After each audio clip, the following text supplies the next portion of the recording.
Hello అండి, అందరికీ నమస్తే. ఇది చింతగింజల పౌడర్ అండి.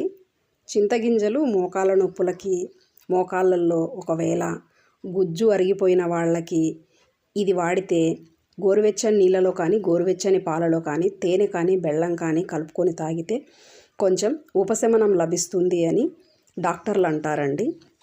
కాబట్టి ఈ చింతగింజలు మనము చక్కగా చింతపండు ఒలిచేసిన తర్వాత శుభ్రంగా కడిగి ఆరబెట్టేసుకొని అలా కొన్ని పోసేసుకొని స్టవ్ మీద సన్నని మంట మీద మీడియం ఫ్లేమ్లో అలా హై టు లో ఫ్లేమ్ పెట్టుకుంటూ అలా దూరగా వేపేసుకోవాలి.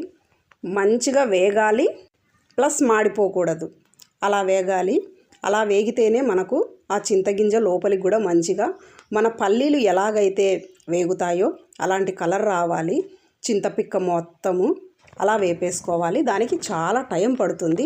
ఓపికగా వేపుకోగలిగితే మంచి చింతగింజల పౌడర్ అయితే వస్తుందండి.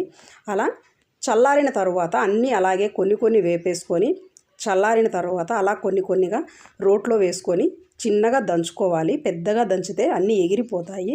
కాబట్టి కొన్ని వేసుకొని చిన్నగా దంచుకొని అలా మొత్తం కొంచెం కష్టమేనండి ప్రాసెస్, కానీ ఫలితం అయితే మంచిగా ఉంటుంది. అలా చూడండి, అలా పొట్టు ఊరికే వచ్చేస్తుంది చల్లారిన తర్వాత. అలా మంచిగా తోడేసుకొని పొట్టు చెరిగేసుకొని ఇంకా కొంచెం సన్నగా దంచినా మంచిదే. ఎందుకంటే మరలో వాళ్ళు తీసుకెళ్తే పడవంటారు. కాబట్టి నేను మిక్సీలో వేశాను. ఆ క్లిప్ మిస్ అయింది. మిక్సీలో వేసి ఇంకొంచెం మెత్తగా చేశాను చెరిగిన తర్వాత. మీరు అలా అయిన తర్వాత కొంచెం ఎండబెట్టి మిక్సీ వేసుకుంటే మంచిగా వస్తాయి. నేనైతే అలాగే చేశాను. అదిగో మిల్ పట్టించిన తర్వాత, మర పట్టించిన తర్వాత చూడండి ఎంత చక్కని పౌడర్ వచ్చిందో.